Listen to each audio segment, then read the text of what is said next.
Hello everyone and welcome to my oil painting class. And today we're painting Kilchurn Castle and the Loch in Scotland. So beautiful, beautiful scenery.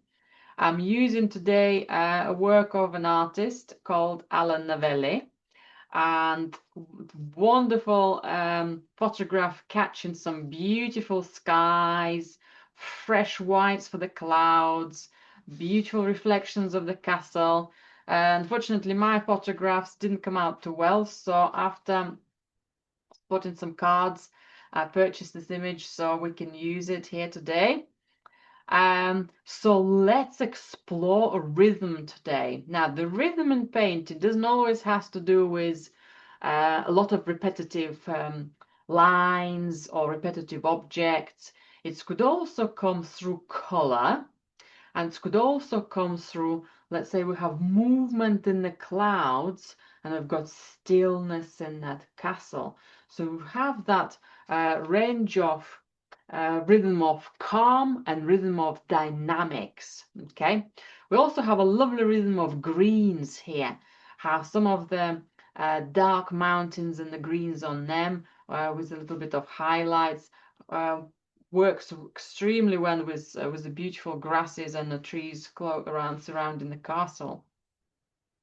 Now, I've picked up today an orange background because we have got a range of greens, and also the orange will help for our greens to glow and the castle to glow. So I'm hoping for my orange to work here.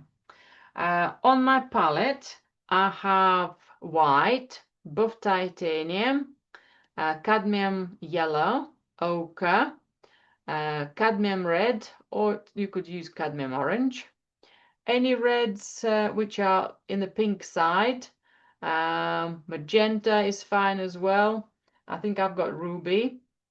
Violet, deep violet, ultramarine, cerulean blue, emerald green or viridian or phthalo green, any of those, Windsor green, all of a similar color, olive green or yellowish green. And I also have blue gray, which I meant to put in here, but I've forgotten. We might use it for some of the clouds. Don't worry if you don't have it, we can always mix it. And some Payne's gray as well. Now, if you don't have Payne's gray for today, you can use just any other black, just a tiny bit of blue to it, and that will work for us as well. Now, first of all, before I get started painting, I wanted to do a little sketch, designing the rhythm within my composition and also planning my layout. Now we can sketch using silhouettes and shape and line of silhouettes, yeah, of certain objects. But we can also sketch by using some of the linear, that rhythmic feel for the painting. So, for example, if I wanted to start with some of the dynamic lines for my clouds, I might just have that diagonal placement. Yeah, just thinking of how much sky I'm going to take, how low some of the clouds are going to be. So they might not be the exact clouds, but there might be some of their borders of approximate direction. Also, that might give me an idea of certain shadows and lights on the mountains as well, which kind of continue that dynamic. Okay, and then my castle will come in with certain vertical stillness. Okay, so I might just come and find some of the vertical shapes of towers of okay, I think it's gone too far, maybe about here will be enough. Okay, so I'm not too interested in perfection of it, and there's a little bit of reflective linear development here. Yeah, maybe somewhere there. And then that stillness comes with some of horizontal linear work as well. Okay, somewhere there.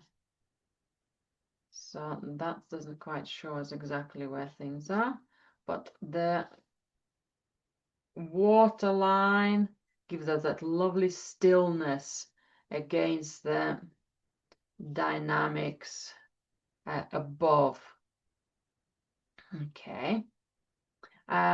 With those lines, I might identify a little bit of the shapes of the mountains. Okay, because again, they will give me some more diagonals leading towards my castle. That might be some of the light. Might be another mountain just about appearing. So that might be just something for that line to look out. Quite like that darker. I think maybe just a little bit more here, somewhere mountain coming out from under the cloud. So it might have been continuing further. Okay, where my blue is going to start. Okay, so I'm quite sketchy, not looking for perfection, but looking for energy, looking for directions. Okay, and so if there are some trees, they might be just coming across here. There's a little bit of reflection for them as well, but not hugely important. Okay, that's more of an independent tree standing here.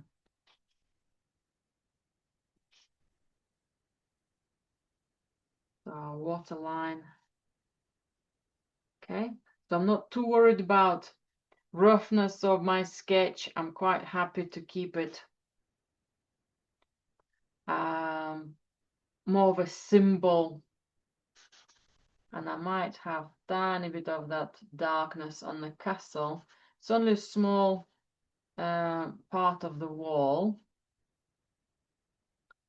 Okay, but it might just give us that little bit of extra stability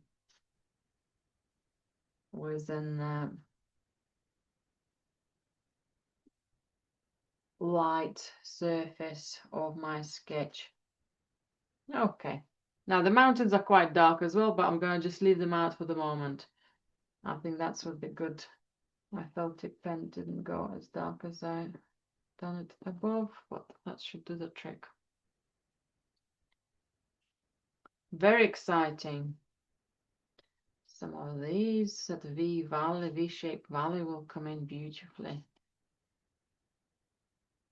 So I'm more interested into those overall directional lines. Lovely.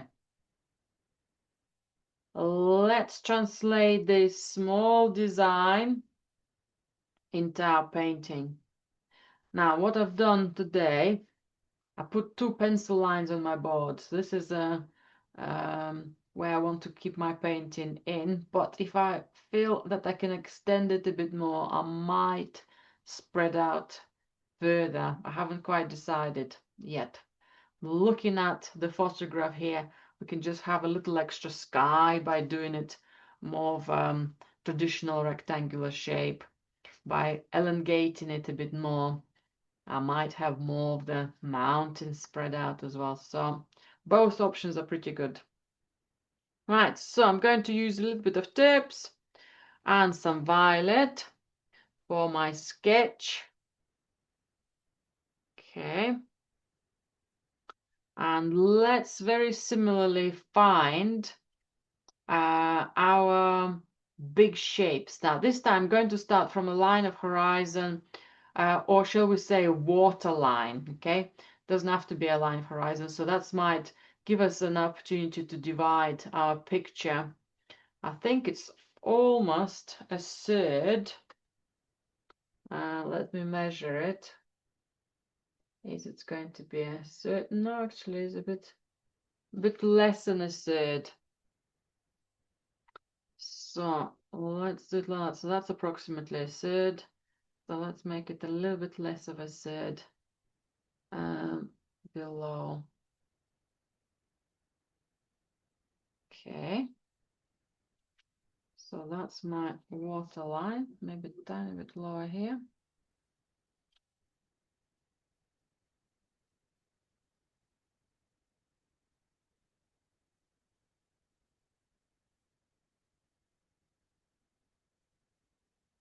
And let's find our castle. Right, so our castle is slightly towards the right, then the left, then in the center. And again, if I were to measure it approximately, that will be less distance than the size of the castle towards the right. That will be a bit bigger on the other side.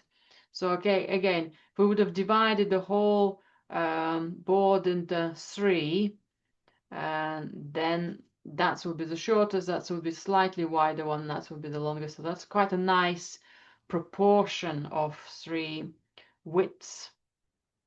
So I'm gonna go for approximately here. Approximately here. Okay, and maybe just gently move it about now. I think this side, and give it a little more space here. This looks still quite big, so maybe a tiny bit more. Unless it's my elongated extra paper, that's what it is. Well, let's just move it, my board, sorry. Well, let's just move it tiny bit more further back towards, sorry, further towards the right. Okay, let's keep it that way.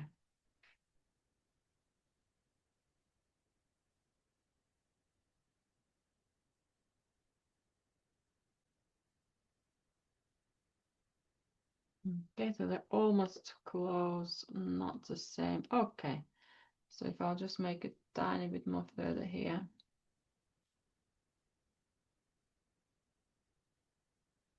Okay, that will be better. Even better. Okay. Right, now let's plan our reflective lines.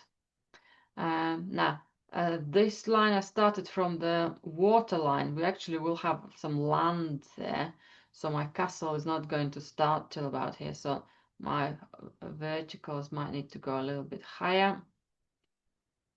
But I can continue that vertical line down for my reflections. And before we start looking for all these details, let's just approximately find, okay, how much of that hill is going to be here. Okay, maybe that's part will be a bit more shallower. Where our middle tower is going to be, it's a little bit off center towards the left. Maybe somewhere here. That is going to be actually the tallest point. Slightly further in. Okay, so that could drop down somewhere there. So maybe our tower is, I think we're okay.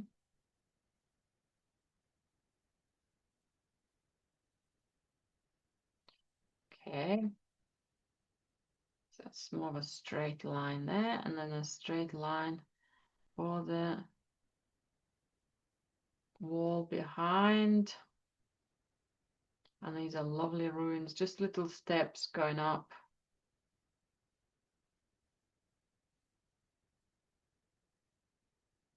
Lovely to see that light developing. And I'm just going to drop some of these verticals down. A little bit part of that hill is reflecting as well in the water. Now I might have just done a bit too many details before I've done some of the ideas around the landscape. Just in case I need to move things about. I think the castle might need to be a little bit taller here. We'll see.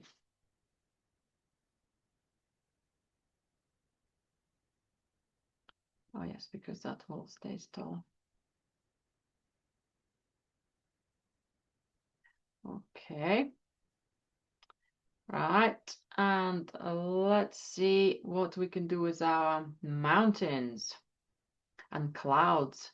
Again, I might get the movement of my cloud, the rhythm of my cloud. So I'm looking for some of those diagonals of the whites and the whites, well, the clouds shadows. Yeah, how all of that is changing, moving, how it's all going over. So it's different way in comparison to painting mountains first. It's almost like finding that rhythm of shapes before grounding them. Okay, so that cloud could come close to the castle. Well, it's not close, but quite low. It's further into the valley, but it's reasonably low on the photograph next to us, next to it. Okay, and that might give me an opportunity to put some suggestion for the silhouette of the this peak. Well, the peak is hidden, so the cloud goes over, so the peak would have gone somewhere else there. But the cloud covered it up. Okay. Another cloud is settling down this way as well.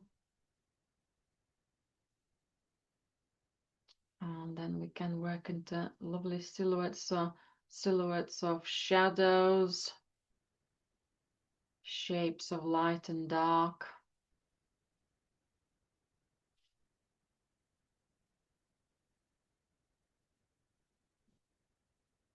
Okay. More again, more of a directional things now. Start to have quite a lot of lines, which might be harder to spot which is what. Okay, let's find the other part of the valley. How it's just going behind the castle. Okay, that lovely silhouette, the darkness. Okay, perhaps this ridge a little flatter and then it drops again. And I think it does work, that longer format for me. And it's will be some beautiful light coming up here as well.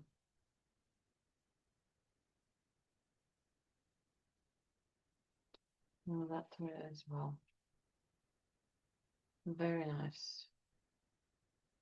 Just gonna double check that my mountain is tall enough.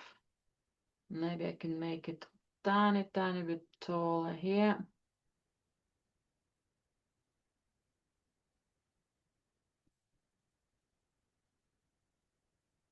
Okay.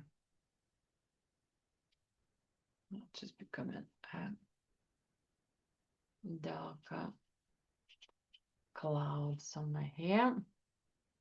Right, any more for the clouds? I think I might just plan a little bit of where some of the blue sky will start showing through. Yeah, that might give me a little drop, maybe within that shape. The lovely, lovely composition cotton camera.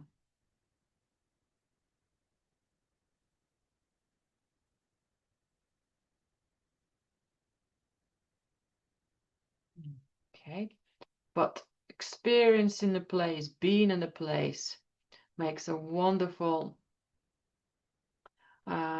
connection. And we might have something coming up here as well. Okay, happy with that. Good. Right, and then little silhouettes of the trees at the front, next to the water level. Okay, some good groups.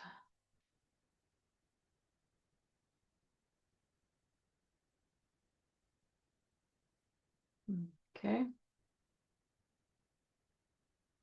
And even some of the trees are overlapping my castle. Kilchurn Castle. Okay, so I've got a bit of light on that tree.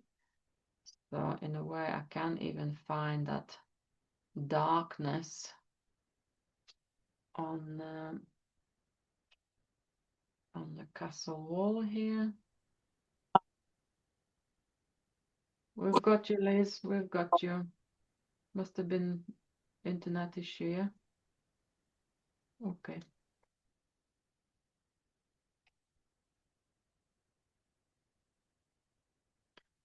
Right, and maybe a tiny bit of that similar silhouette of darkness. I'll just pinpoint a bit around the castle here. Okay, then we've got some lovely calmness of the gentle hill here and that single tree and where it's going to be as its reflection. When I start painting, I'm probably going to lose those silhouettes, but it is more important for me to have a little reminder what they might be, where those shapes are, more of the kind of little memory triggers, rather than just placing them on my painting. Right, and then that one will come in here.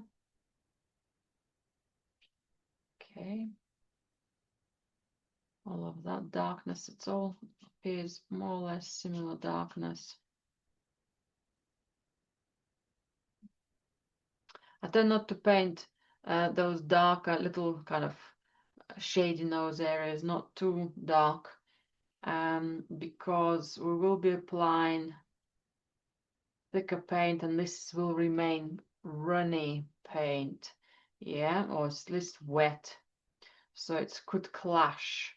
So I just need to be a bit more careful not to overdo it. Okay, and all of that's that.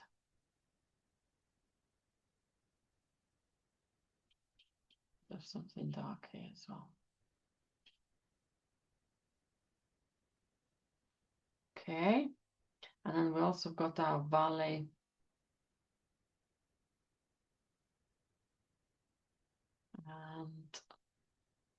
And that side of the valley, and we can even see our mountain is under the cloud, but that reflection comes from just under the cloud.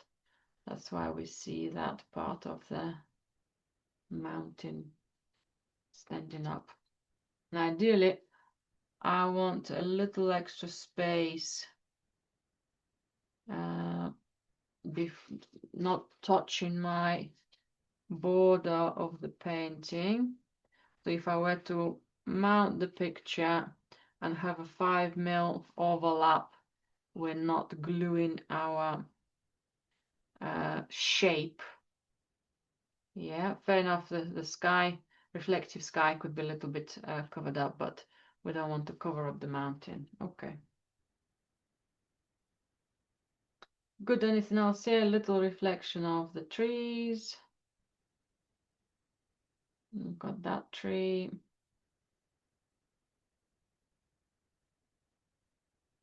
Okay. We can't see reflective bank on this side, but we can see it a little bit on this side. This is due to the height of it. It's much flatter bank, and this has got more raised surface. Okay, so that's why we will see it above, so below the water line. Right, and I'm happy to stop here. Gonna double check my clouds here. I think that's all. Oh, I haven't done my mountain line in the center, the one I just reflected in. So let's put it among the clouds. That little ridge is going to be somewhere here.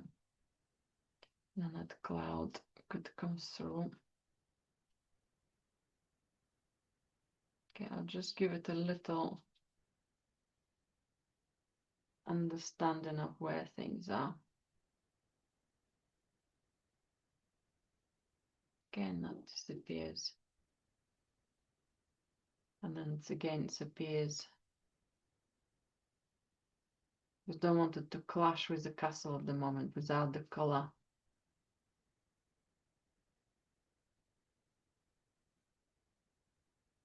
Okay, now with some nice shadows there as well. Lovely.